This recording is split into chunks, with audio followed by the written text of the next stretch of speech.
rated SPG. Striktong patnubay at gabay ng magulang ang kailangan. Maaaring may masiselang tema, lengguwahe, karahasan, sexual, horror o droga na hindi angkop sa mga bata. Galit na galit nga itong si Greg nang makita niya ang kanyang mansyon na naglalagablab na ito sa apoy. Hindi niya alam kung ano ang kanyang gagawin, kaya nauna na nga siyang lumabas sa mansyon, dala-dala ang kanyang asawang si Regina. Samantalang dito nga nagkakagulo na ang mga katulong ng mga Torrecampo kung sino-sino ang isasalba at ano-ano ang isasalba't ilalabas sa naturang mansyon ng mga Torrecampo.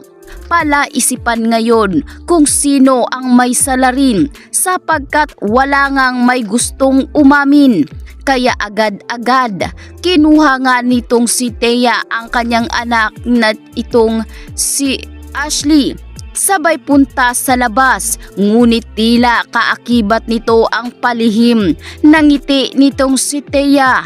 Animoy may alam siya sa naturang insidente. Kaya naman itong si Paulo, madali niyang hinanap itong si Marge. Dito na nagkakagulo at sinabi nitong si Greg na isalba ang mga papeles at huwag umanong hayaan na mawala ito sa kanilang mga kamay. Dito na nga hindi nakuha lahat ni Regina at Greg ang mga importanteng papeles. Sa pagkakataong ito ay magiging hudyat ba ito ng pagbagsak ng mga Torrecampo? Patuloy pa rin paglaki ng apoy, kaya naisipan na nga nitong si Marge na tumawag na ng bumbero at humingi nga ng saklolo. Dali-dali ngang dumating ang mga bumbero para linisin na ang naturang sunog. Ngunit dito nag-iisip kung sino nga ba talaga ang may pakana. Magbabayad daw umano ang may sala dito kay Greg Torrecampo.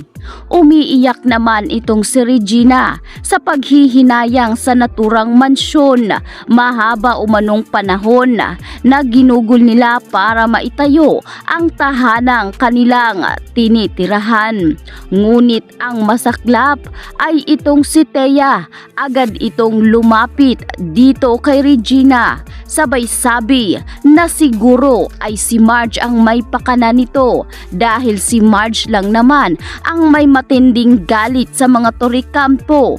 Dito na iikot ang kwento kung saan si Marge ang mapagbibintangan dahil si Marge ang may nagawang kasalanan umano sa pamilya Torrecampo.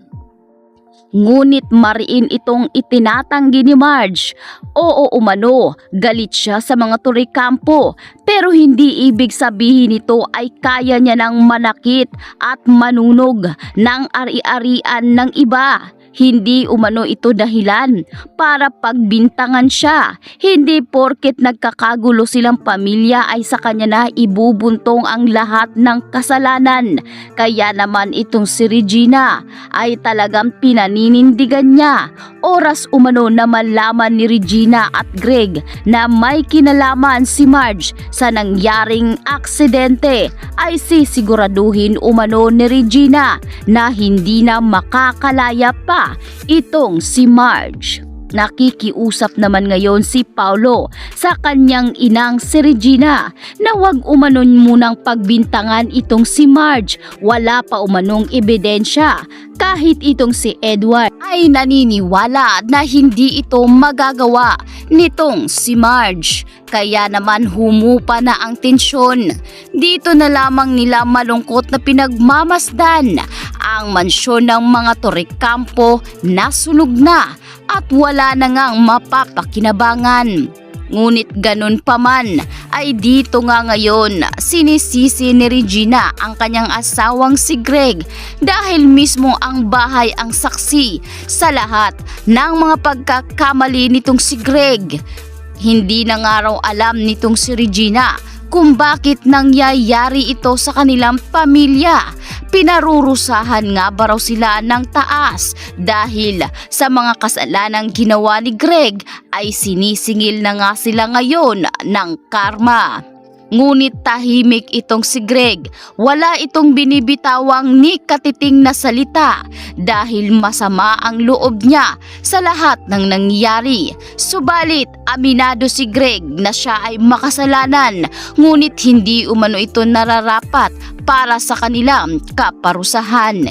Hindi kasi matanggap nitong si Greg ang nangyari kay Paulo at Marge dahil sa pagtataksil mismo ng kanyang anak ay nangyari